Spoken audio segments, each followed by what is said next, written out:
The hammer fell with a dull, final thud that seemed to echo through the sterile, fluorescent-lit courtroom.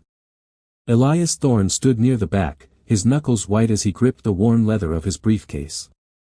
He wasn't a developer, he wasn't a venture capitalist, and he certainly wasn't a man of means.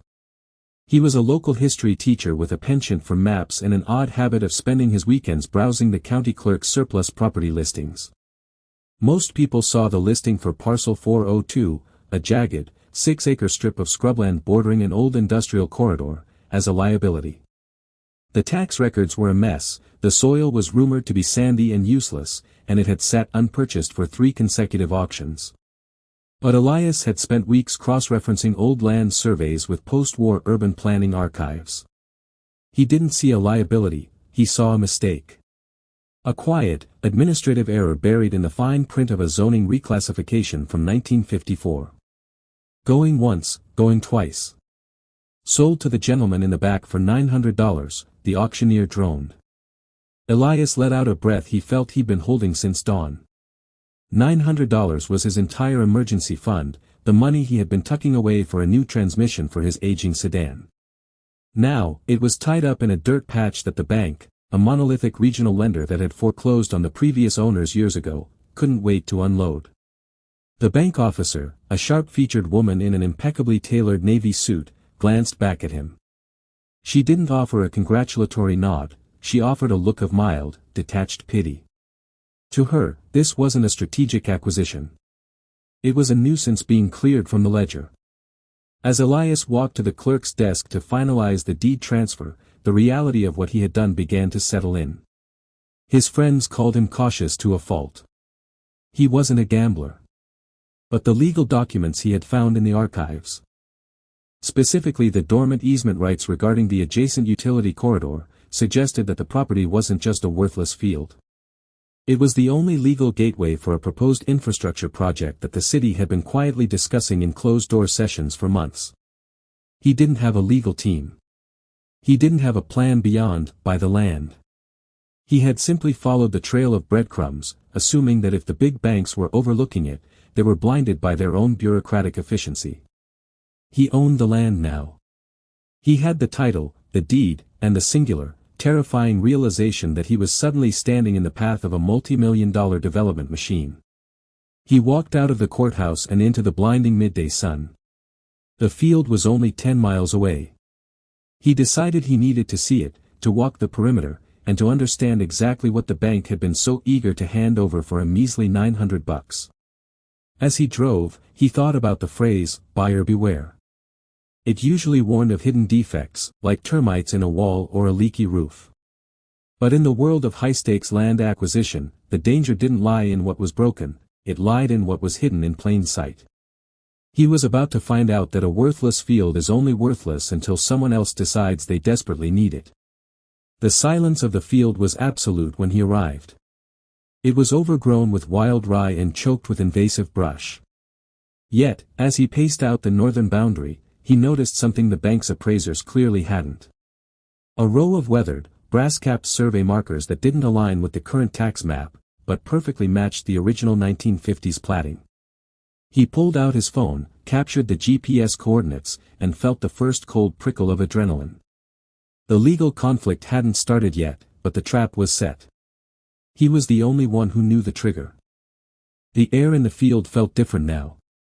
It was no longer just dirt and weeds, it was a chess piece, and Elias was holding the only one that could change the board.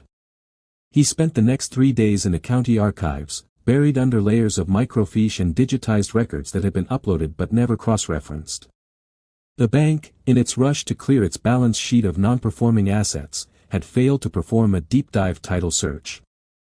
They had treated the property as a standard foreclosure, failing to account for the reversionary interest clause hidden in a deed amendment from 1956. The clause was simple but devastating. If the land was ever repurposed for anything other than industrial utility access, the mineral and subsurface rights would revert to the original grantor's estate, a ghost corporation that Elias had tracked down to a dissolved shell company whose assets had been legally abandoned. By purchasing the land, Elias hadn't just bought a plot, he had unknowingly stepped into a legal vacuum that effectively blocked any development on that corridor. He didn't have to be a lawyer to understand the leverage. He had to be a librarian of the law. He understood that the city's planned expansion, a massive, taxpayer-funded data center campus, hinged on the ability to run fiber optic and power lines through that exact strip of land. Without his permission, the city would have to pursue eminent domain, a process that would take years of litigation and public scrutiny. On the fourth day, his phone rang. It was an unrecognized number, a restricted caller ID. Mr. Thorne. My name is Sarah Jenkins. I'm with the legal department at Meridian Trust. We've been reviewing the recent auction of Parcel 402.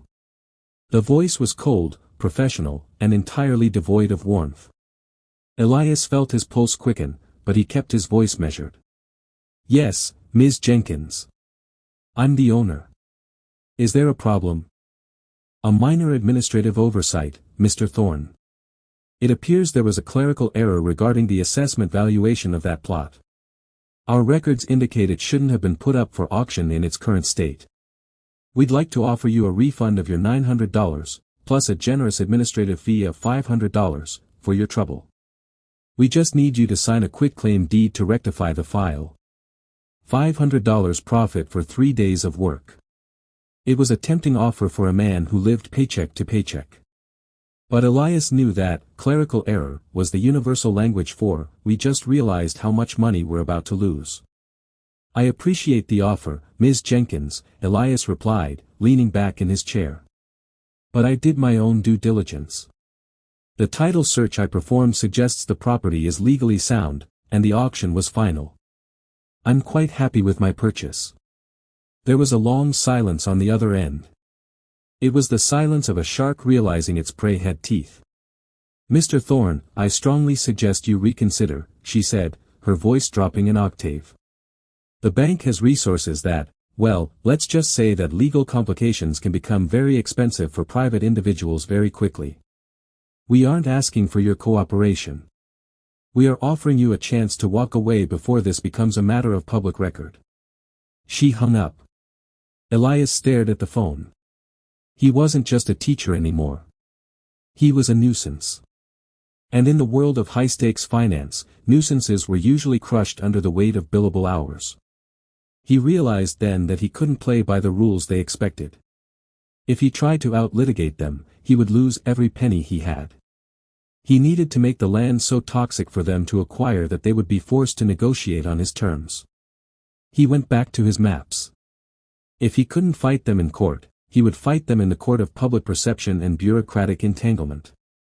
He began filing a series of environmental impact inquiries with the state, citing potential contamination from the industrial era, a move that would trigger an automatic, mandatory multi-year soil testing period. He was slowing their timeline to a crawl. The bank didn't just want the land, they wanted it now, before their investors realized the project was failing. He had just turned their clock into an hourglass, and he was the one holding the sand. The fallout from Elias's environmental inquiry was immediate.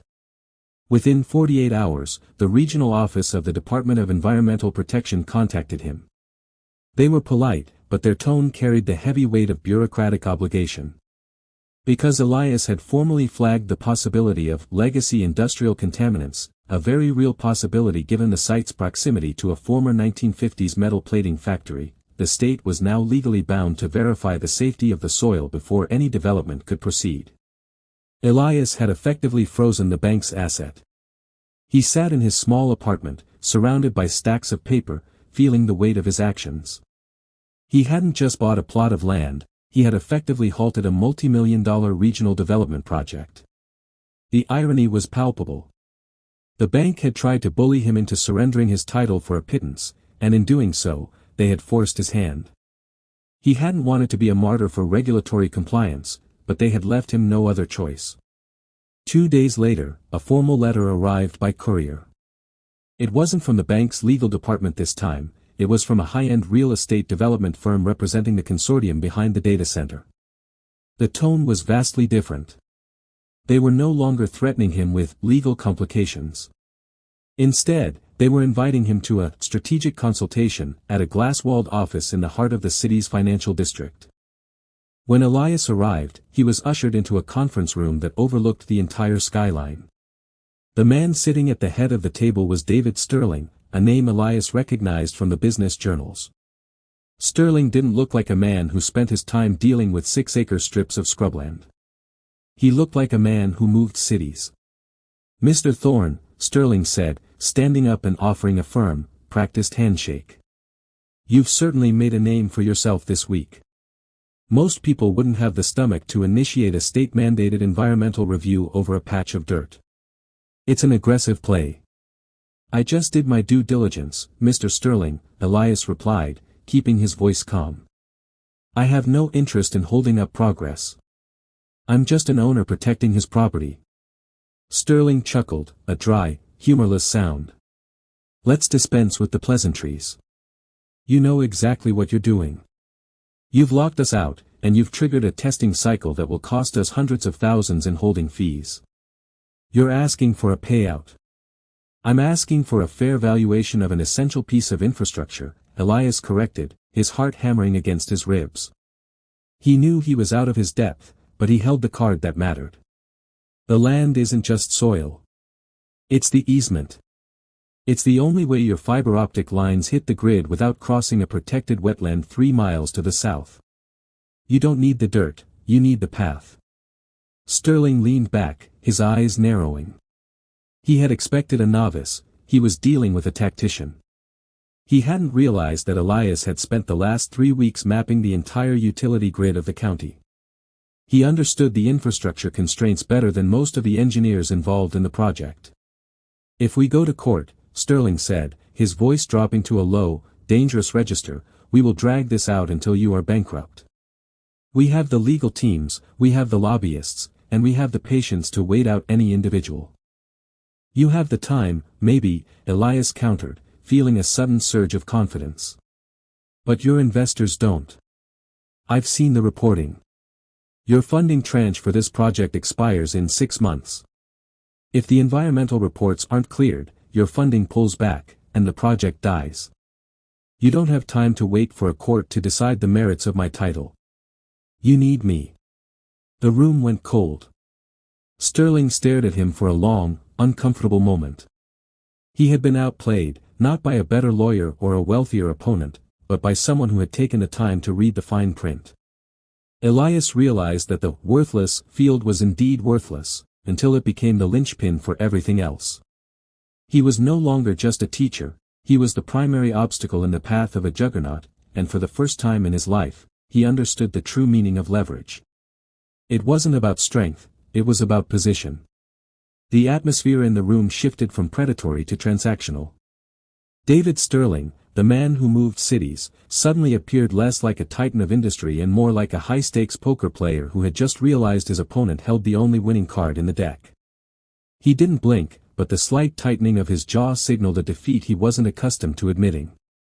"You've done your homework, Mr. Thorne," Sterling conceded, his voice devoid of its previous bluster.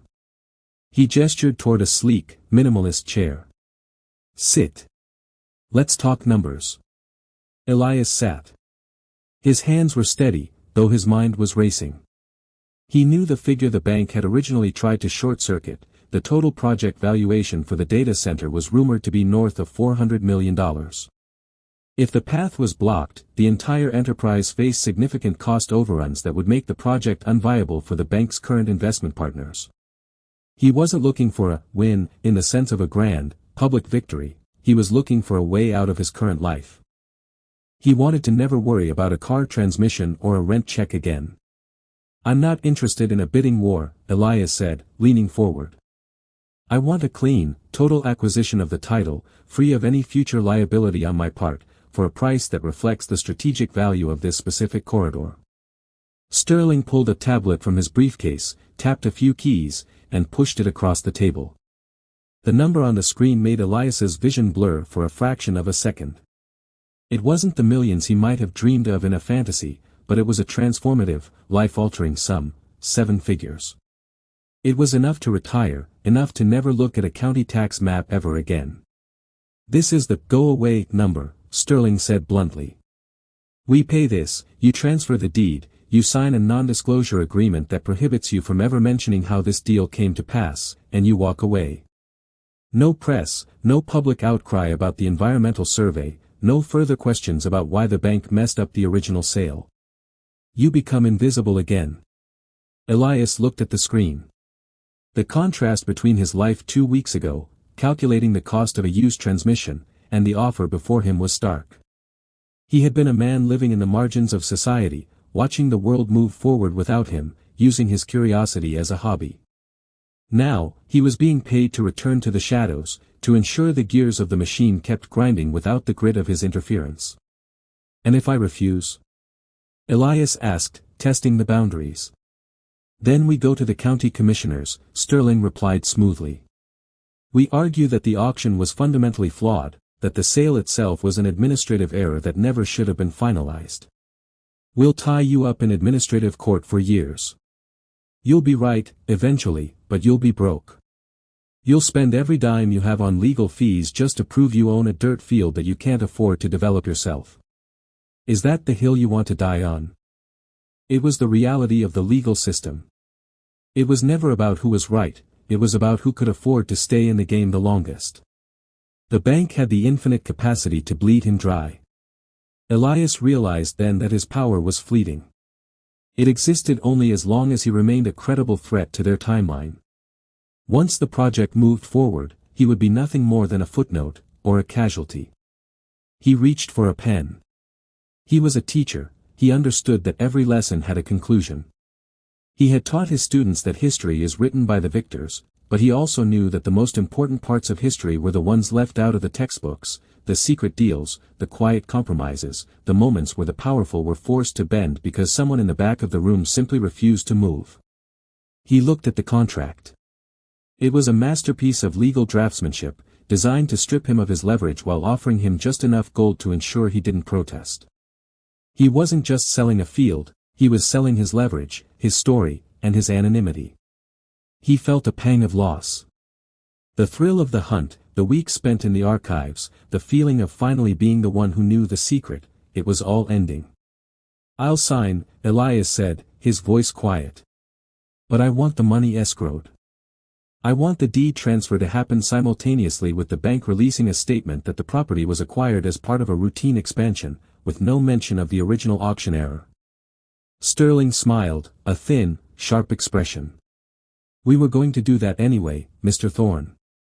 It's better for everyone if the public thinks the bank is competent. As he signed, Elias felt the weight of the document. He had bought a field for $900. He was walking away with a fortune. He had beaten the system, not by breaking it, but by playing it with the same cold, calculating efficiency they used against everyone else. He had learned the most dangerous lesson of all. In the world of high stakes, everything has a price, and sometimes, the most valuable thing you can own is the very thing everyone else thinks is worthless. He stood up, left the building, and stepped back into the world, a man who now had everything, but had lost the one thing that had made him feel alive. The final signatures were dry, the escrow funds had cleared into an account Elias could barely look at without feeling lightheaded, and the deed to parcel 402 had been quietly transferred to the development firm's holding entity. The process was sterile, efficient, and entirely silent. There was no grand press release, no triumphant moment of victory in the public square. There was only the quiet hum of a wire transfer notification on his phone, signaling that the worthless field was now someone else's problem. Elias walked out of the downtown legal firm and into the late afternoon bustle of the city. For the first time in his life, he didn't have to look at the bus schedule. He didn't have to calculate the price of a coffee versus the price of a pack of pens. He was wealthy, at least by the standards of his own modest existence, but he felt an unexpected, lingering hollowness. The hunt was over. He was no longer the man with the secret map, he was simply a man with a bank account. He returned to his small apartment, which now seemed smaller and less significant than ever. The boxes of microfiche printouts, the annotated maps, and the stacks of property tax records were still piled on his dining table. They were just paper now. The intellectual thrill of unraveling the bank's clerical error, the adrenaline of the initial auction, and the tension of the standoff with David Sterling, all of it had evaporated, replaced by the crushing banality of a successful transaction.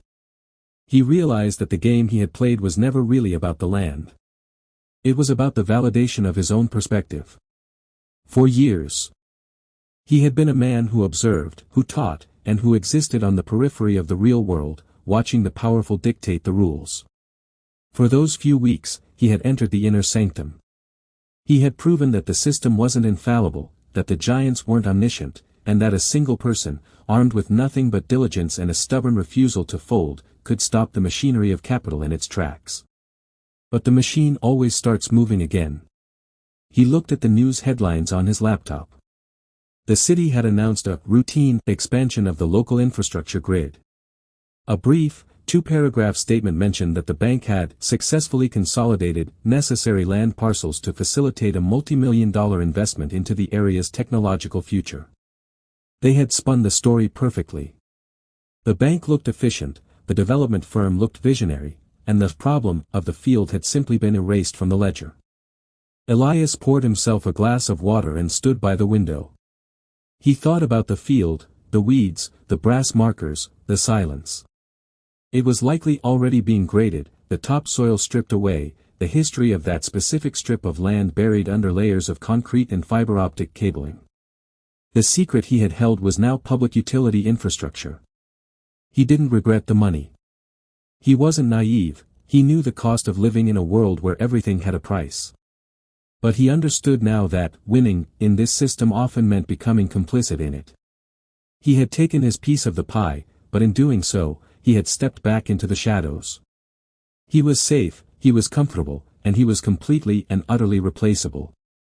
The next morning, he did what he had always done, he went to the school. He walked into the classroom, picked up his chalk, and looked at his students. They were bright, curious, and entirely unaware that their history teacher had spent his weekend holding the fate of a major city infrastructure project in his hands. He began the lecture on the Industrial Revolution, speaking about the rise of corporations, the consolidation of land, and the power of the state. He spoke with a new, quiet authority. He didn't need to tell them what he had done, he knew it. He knew the hidden mechanisms, the legal vulnerabilities, and the quiet, desperate greed that drove the world they lived in. He had started with $900 and a curiosity about a map. He had ended with a fortune and a cynical, unshakable understanding of the world. As the bell rang, he watched his students file out, their lives ahead of them, their futures unwritten. He wondered, briefly, if any of them would ever spend their weekends in the archives, if any of them would ever find their own, worthless field. He closed the door to the classroom and breathed a sigh of relief. He was free from the constraints of his previous life, but he carried the weight of his new reality. He was no longer a spectator of history, he had participated in it, even if his name would never be recorded in the final tally. He turned to the whiteboard and wrote a date, a location, and a question. It was the same question he had asked himself before the auction. He wasn't looking for an answer anymore, he was just enjoying the fact that he was the only one in the room who knew how to ask it. The field was gone, the bank was happy, and Elias Thorne finally understood the price of his own anonymity.